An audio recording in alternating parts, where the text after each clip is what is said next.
Welcome guys, आपको फिर से स्वागत है एक नई क्लास के साथ। और जिसमें आज हम बात करने वाले हैं बेसिक एग्रीकल्चर से संबंधित कुछ इंपॉर्टेंट क्वेश्चंस को, जिसका पार्ट नंबर फर्स्ट ईयर रहने वाला है।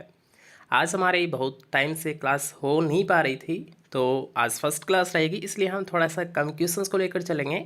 आपकी इवनिंग क्लास से हम रेगुलर क्लास की तरह 20 या 30 क्वेश्चंस को एक वीडियो में क्लियर करेंगे। ठीक है, तो जितने भी फ्रेंड सर्किल है उनके पास वीडियो को शेयर कर देना, ताकि उनको भी पता चल जाए कि क्लासेस स्टार्ट हो चुकी है। आपको भी रेगुलर रहना है, हम भी यहाँ पर रेगुलर हैं। ठीक है, तो चलिए क्लास को स्टार्ट करते हैं। तो सबसे पहले यहाँ पर याद रखिएगा, जो क्वेश्चन लिया गया है काफ़ी इंपॉर्टेंट है और ये क्वेश्चन आपको पूछ सकता है, मतलब एग्जामिनर पूछ सकता है, उसकी दृष्टि से काफ़ी इंपॉर्टेंट है। इसमें आपको पूछा गया है कि फसल योजना बनाने के लिए उपयुक्त भविष्यवाणी कौन सी है। क्वेश्चन को पहले समझिए। आपने देखा होगा जो वेदर की फोरकास्टिंग करता है, मौसम की जो भविष्यवाणी करते हैं, तो उसके आधार पर हम क्या करते हैं, जो किसान होता है वो क्या करता है कि अगर मान लीजिए बारिश आ रही है तो उसके अकॉर्डिंग वो फसल को लेगा, या फिर मान लीजिए बारिश कम होगी तो उसके अकॉर्डिंग वो फसल लेगा। उसी को बोलते हैं, याद रखिएगा, फसल योजना। मतलब कौन सी फसल को लेना चाहिए जिससे कि हमको अच्छा प्रोडक्शन प्राप्त हो, अच्छा हमें कीमत प्राप्त हो। ठीक है, तो इसी के बारे में पूछा गया है कि ये योजना है, ये किस मौसम के जो पूर्वानुमान होता है, जो भविष्यवाणी की जाती है, अल्प अवधि, मध्य अवधि या फिर लंबी अवधि। ठीक है, तीनों में से ही होगा, क्योंकि आपने पढ़ा होगा 3 प्रकार की वेदर फोरकास्टिंग होती है। शॉर्ट होती है, वो होती है 1 से 3 दिन के लिए। मध्यम होती है, वो होती है 3 से 10 दिन के लिए। और जो लॉन्ग होती है, ये होती है 10 दिन से अबाव, मतलब 10 दिन से ऊपर जितने भी दिन की वो फोरकास्टिंग होती है वो लंबी अवधि के अंतर्गत ही आती है। ठीक है, तो अब ये तो हमने जान लिया कि 1 से 3 दिन के लिए जो अल्प अवधि भविष्यवाणी होती है वो होती है, मध्यम अवधि 3 से 10 दिन और लंबी अवधि 10 दिन से अबाव। ठीक है, लेकिन यहाँ पर याद रखिएगा, फसल योजना के बारे में जब भी बात करेगा तो ये डिपेंड करता है मध्य अवधि, मतलब 3 से 10 दिन पहले जो फोरकास्टिंग की जाती है कोई संस्था के द्वारा, जैसे कि हमारी कौन सी करती है, IMD करती है, जो कि नई दिल्ली में स्थित है, इंडियन मेट्रोलॉजिकल डिपार्टमेंट। ठीक है, तो अगर मान लीजिए ये अगर बता दे 3 से 10 दिन पहले, तो उसके अकॉर्डिंग हम फसल ले सकते हैं कि कौन सी फसल ले जिससे कि हमें ज़्यादा प्रोडक्शन प्राप्त हो और ज़्यादा हमें अच्छी खासा मुनाफा उससे प्राप्त हो जाए। ठीक है, तो किस पर डिपेंड करता है, ये करता है मध्य अवधि पर। नेक्स्ट क्वेश्चन की यहाँ पर बात करेंगे कि बथुआ किस कुल से संबंधित है। एमरेंथिस से, एस्ट्रेसी से, यहाँ पर पोएसी है। ठीक है, पोएसी या फिर चिनोपोडिएसी। तो यहाँ पर याद रखिएगा, फर्स्ट का अगर हम बात करेंगे एमेरेंथेसी, तो इसमें आप एमेरेंथस ले सकते हो। एमेरेंथस मतलब चौलाई आप यहाँ पर ले सकते हो। ठीक है, अगर हम बात करते हैं कंपोजिट या एस्ट्रेसी, कंपोजिट का सेकंड नाम क्या होता है, एस्ट्रेसी। इसके एग्जांपल की अगर हम बात करें तो जैसे कि आप ले सकते हो सनफ्लावर, सैफफ्लावर, मतलब सूरजमुखी या कुसुम को ले सकते हो।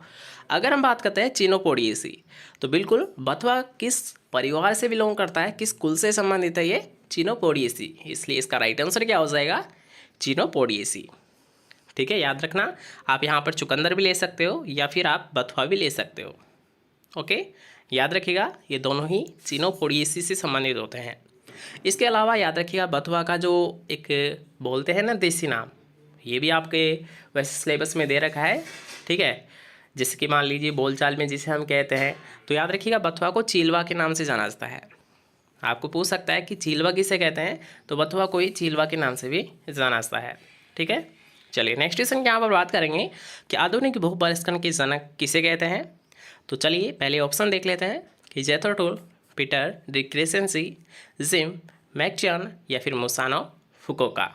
अब यहाँ पर याद रखिएगा, अगर हम बात करते हैं आधुनिक, ठीक है, आधुनिक भूपरिष्करण मतलब टिलेज की तो आप जानते होंगे, टिलेज का आप जानते होंगे, जिसे हम वीड का फादर भी बोलते हैं। तो अब आपको याद आ गया होगा कि वीड के फादर या फिर टिलेज के फादर किसे बोलते हैं, जेथरो टूल को ही बोलते हैं। किसे बोलते हैं, याद रखिएगा, जेथरो टूल को ही बोलते हैं। तो इसका भी राइट आंसर क्या हो जाएगा, जेथरो टूल। आधुनिक भूपरिष्करण के जनक जेथरो टूल को माना गया है। चलिए नेक्स्ट क्वेश्चन के यहाँ पर बात करेंगे कि डाई कैल्शियमाइड DD में कितना % नाइट्रोजन होता है। ठीक है, 31%, 42%, 36% या फिर 48%। तो यहाँ पर याद रखिए DD या फिर डाई कैल्शियमाइड की अगर हम बात करेंगे तो इसमें जो 42 नाइट्रोजन होता है, ये कितना होता है, 42% होता है। ठीक है, इसको भी आप एक ध्यान से याद रखिएगा। अभी हमने बात की थी IMDb के बारे में, ठीक है, IMD के बारे में बात करी थी, जो क्या करता है, वेदर की फोरकास्टिंग करता है, मतलब भविष्यवाणी करता है, मौसम का जो पूर्वानुमान लगाता है वो कौन लगाता है, IMD। अब ये कहाँ पर स्थित है, ये क्वेश्चन आपको पूछा गया है, और अगर आपने ध्यान से सुना होगा तो 1 मिनट पहले ही हमने बताया था कि IMD कहाँ पर स्थित है। तो जल्दी से बताइए, ऑप्शंस आपके सामने है, पुणे, नई दिल्ली, नोएडा या फिर शिमला। कि पुणे में स्थित है, नई दिल्ली में स्थित है, नोएडा में स्थित है या फिर शिमला में स्थित है। तो यहाँ पर याद रखिए IMD की अगर हम बात करेंगे, ठीक है, तो ये पहले की अगर हम बात करेंगे तो पुणे में स्थित था।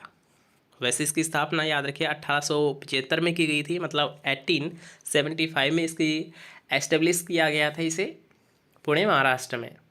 लेकिन प्रेजेंट टाइम की अगर हम बात करेंगे तो ये प्रेजेंट टाइम में याद रखिएगा पुणे में नहीं है, बल्कि कहाँ पर है, याद रखिएगा नई दिल्ली में स्थित है, जिसे हाल ही में ट्रांसफ़र किया गया है, ठीक है।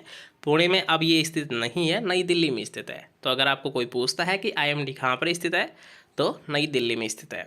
ओके, चलिए नेक्स्ट क्वेश्चन की यहाँ पर बात करेंगे कि फव्वारा विधि में पाइप से पाइप की दूरी कितनी रखते हैं। फव्वारा विधि, स्प्रिंकलर मेथड, जिसका सबसे ज़्यादा प्रयोग झुंझुनों में किया जाता है। सबसे ज़्यादा प्रयोग कहाँ पर किया जाता है, झुंझुनों में किया जाता है। यहाँ पर पूछ रहा है कि हम जो यहाँ पर याद रखिएगा, मान लीजिए यहाँ पर कोई सोर्स है, ये कुआं वगैरह है, ठीक है, यहाँ से एक मेन लाइन जाती है और इससे क्या होती है, पार्ट्स लाइनें जाती है, ठीक है, जहाँ पर हमारे नोजल राइजर वगैरह लगे होते हैं। तो उसी के बारे में यहाँ पर पूछा गया है कि ये जो इनकी डिस्टेंस होती है, ठीक है, पाइप से पाइप की दूरी है, ये कितनी रखते हैं। तो यहाँ पर याद रखिए, अगर आपको पूछता पाइप की लंबाई, याद रखना 2 क्वेश्चन यहाँ से बनते हैं, एक पूछता है कि पाइप की लंबाई कितनी होती है, तब आप क्या बताओगे, 6 मीटर, ठीक है, 6 मीटर आप बताओगे अगर आपसे पूछता है लंबाई। लेकिन अगर आपको पूछता है दूरी, तो दूरी आप क्या बताओगे, याद रखिए 12 × 12 मीटर, मतलब एक पाइप से दूसरे पाइप की जो दूरी रखी जाती है, ये कितनी रखी जाती है, याद रखिएगा 12 मीटर। कितनी होती है ये दूरी, ये होती है 12 मीटर। और इसकी लंबाई कितनी होती है, याद रखिएगा ये जो लंबाई होती है ये कितनी होती है, 6 मीटर की होती है। आई थिंक आपको दोनों क्वेश्चन पता चल गए होंगे कि इनकी जो मध्य की जो दूरी होती है ये होती है 12 मीटर, और इस पाइप की जो लंबाई होती है ये होती है 6 मीटर, ठीक है। चलिए नेक्स्ट क्वेश्चन की यहाँ पर बात करेंगे कि अंकुरण के बाद उपयोग किए जाने वाला खरपतवारनाशी कौन सा है। क्वेश्चन को समझिए, अंकुरण के बाद मतलब पोस्ट इमरजेंस, जिसे हम POE भी बोल देते हैं, पोस्ट इमरजेंस, अंकुरण के बाद किस खरपतवारनाशी का प्रयोग किया जाता है। सल्फोसल्फ्यूरान का, ट्राइफ्लोरिन का, पेंडामेथिलिन का, या फिर इनमें से कोई नहीं। तो यहाँ पर अगर हम बात करते हैं, फर्स्ट ऑप्शन आपको यहाँ पर दे रखा है सल्फोसल्फ्यूरान, ठीक है, जिसका प्रयोग हम गेहूं में गेहूंसा को खत्म करने के लिए कर लेते हैं। थोड़ा सा हेल्थ डाउन है अभी भी, लेकिन कोई नहीं, क्लास ज़रूरी है, ठीक है। सल्फोसल्फ्यूरान की अगर हम बात करेंगे तो इसका प्रयोग कहाँ पर किया जाता है,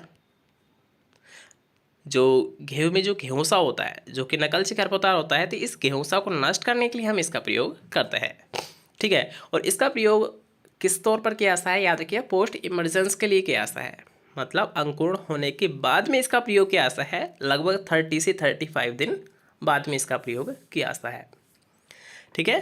तो इसका राइट आंसर क्या हो जाएगा, ए ऑप्शन हो जाएगा। नेक्स्ट क्वेश्चन है, काफ़ी कॉमन क्वेश्चन है और कई बार आपको एग्जाम में पूछा भी जा चुका है कि Indian veterinary research institute IVRI कहाँ पर स्थित है। तो बिल्कुल कहाँ पर स्थित है, याद रखिए इज्जत नगर, उत्तर प्रदेश। या फिर आपको बहुत सारी बुकों में ये भी देखने को मिल जाएगा कि इज्जत नगर कहाँ पर पड़ता है, बरेली में। याद रखिएगा इज्जत नगर बरेली में आता है और बरेली उत्तर प्रदेश में स्थित है। तो आप ऐसे ही याद करें कि IVRI कहाँ पर स्थित है, इज्जत नगर बरेली उत्तर प्रदेश में स्थित है। कहाँ पर स्थित है, याद रखिए इज्जत नगर बरेली उत्तर प्रदेश में स्थित है, जिससे कि आपको तीनों याद हो जाएंगे, ठीक है। चलिए नेक्स्ट क्वेश्चन की यहाँ पर बात करते हैं कि गन्ने में सिंचाई के लिए उपयुक्त विधि कौन सी है। किसके बारे में पूछा गया, शुगर केन के बारे में, मतलब गन्ने के बारे में आपको पूछा गया है। तो आपने देखा होगा साधारणतः क्या होता है कि गन्ना लंबा प्लांट होता है, मतलब लंबा पौधा होता है। तो क्या होता है, अगर मान लीजिए तेज़ हवा भी चलती है तो ये गिरने की संभावना होती है। इसलिए हम क्या करते हैं कि जो गन्ने की हम रोपाई करते हैं, ठीक है, जब इसको हम प्लांटेशन करते हैं या फिर जब इसकी रोपाई करते हैं तो क्या करते हैं, गड्ढा जो ट्रेंच विधि होती है उसको हम यूज़ करते हैं। ठीक है, क्या करते हैं, ट्रेंच विधि को हम यूज़ करते हैं। तो अब यहाँ पर यही तो पूछा गया है कि उपयुक्त विधि कौन सी है। ठीक है, तो उपयुक्त विधि कौन सी हो जाएगी, पहले हम ऑप्शन देखेंगे। ठीक है, डायरेक्ट हम क्लिक नहीं कर सकते कि कुंड विधि, बूंद बूंद विधि, गहरी नाली विधि या फिर फव्वारा विधि। अब यहाँ पर याद रखिए, कुंड विधि को हम सिलेक्ट नहीं कर सकते, क्यों, क्योंकि यहाँ पर आपको एक और ऑप्शन दे रखा है गहरी नाली विधि। तो गहरी नाली विधि ही हम चुनाव करेंगे यहाँ पर, क्यों, क्योंकि याद रखिए अभी आपको बताया गया था कि क्या होता है कि गन्ना थोड़ा सा हाइट में होता है, मतलब पौधा ऊंचा होता है, आपने देखा होगा सभी ने, तो इसके गिरने की संभावना होती है, इसलिए हम क्या करते हैं, इसको गड्ढे में रोपाई करते हैं। ठीक है, तो इसलिए इसकी जो गहरी नाली विधि है वो सबसे उपयुक्त मानी गई है। नेक्स्ट क्वेश्चन है, जो कि आज का हमारा लास्ट क्वेश्चन भी रहने वाला है, कि राष्ट्रीय किसान आयोग के प्रथम अध्यक्ष कौन बने थे। याद रखिएगा, ये क्वेश्चन पूछ सकता है, करंट अफेयर से भी आपके आते हैं। और करंट अफेयर आपने एग्रीकल्चर में तो करंट अफेयर यही होता है कि कोई मान लीजिए पदेन अध्यक्ष या फिर कृषि मंत्री है, ये कौन है, ऐसे ही क्वेश्चन आपको पूछ लेता है। या फिर प्रेजेंट में अगर हम बात करते हैं, जैसे कि मान लीजिए फ्रूट प्रोडक्शन कितना हो रहा है, ग्रेन का प्रोडक्शन कितना होता है, यही हमारे करंट अफेयर होता है। तो ऐसे को याद रखें, इन डाटाओं को आप याद करके ही चले। ठीक है, तो पहले हम इस क्वेश्चन को क्लियर कर लेते हैं कि राष्ट्रीय किसान आयोग के प्रथम अध्यक्ष कौन बने थे। चलिए आप भी बता सकते हो, यहाँ पर ऑप्शंस आपके सामने हैं। तो इसका राइट आंसर हो जाएगा डॉक्टर एम.एस. स्वामीनाथन। कि राष्ट्रीय किसान आयोग के प्रथम अध्यक्ष कौन बने थे, डॉक्टर एम.एस. स्वामीनाथन, जिसे ग्रीन रेवोल्यूशन के फादर भी माना जाता है। भारत में जो हरित क्रांति के जो जनक है वो किसे माना गया है, डॉक्टर एम.एस. स्वामीनाथन को ही माना गया है। ओके, चलिए नेक्स्ट क्वेश्चन की यहाँ पर बात करेंगे कि मूंगफली में तेल की मात्रा कितनी होती है। तो इसमें तो आपको ऑप्शन देखने की ज़रूरत नहीं है, अगर चाहिए तो आप यहाँ पर देख सकते हो ऑप्शंस 45, 20, 26 या फिर 33। किस में पूछ रहा है, ग्राउंड नट में ऑयल की मात्रा पूछ रहा है। तो याद रखिएगा, अगर आपको पूछता है मूंगफली में, तो मूंगफली में 45% क्या होता है, तेल होता है, ऑयल होता है। लेकिन अगर आपको यहाँ पर पूछता है रेपसीड या मस्टर्ड में, तो रेपसीड या मस्टर्ड में आप बता सकते हो 33। ठीक है, दोनों को याद करके चलना, दोनों ही आपको एग्जाम में पूछे जा सकते हैं। ठीक है, तो आई थिंक आज की क्लास के आपको पसंद आई होगी, क्वेश्चंस आपको अच्छे लगे होंगे। तो अगर आपको वीडियोस पसंद आई तो वीडियो को लाइक कर देना, शेयर कर देना और चैनल को सब्सक्राइब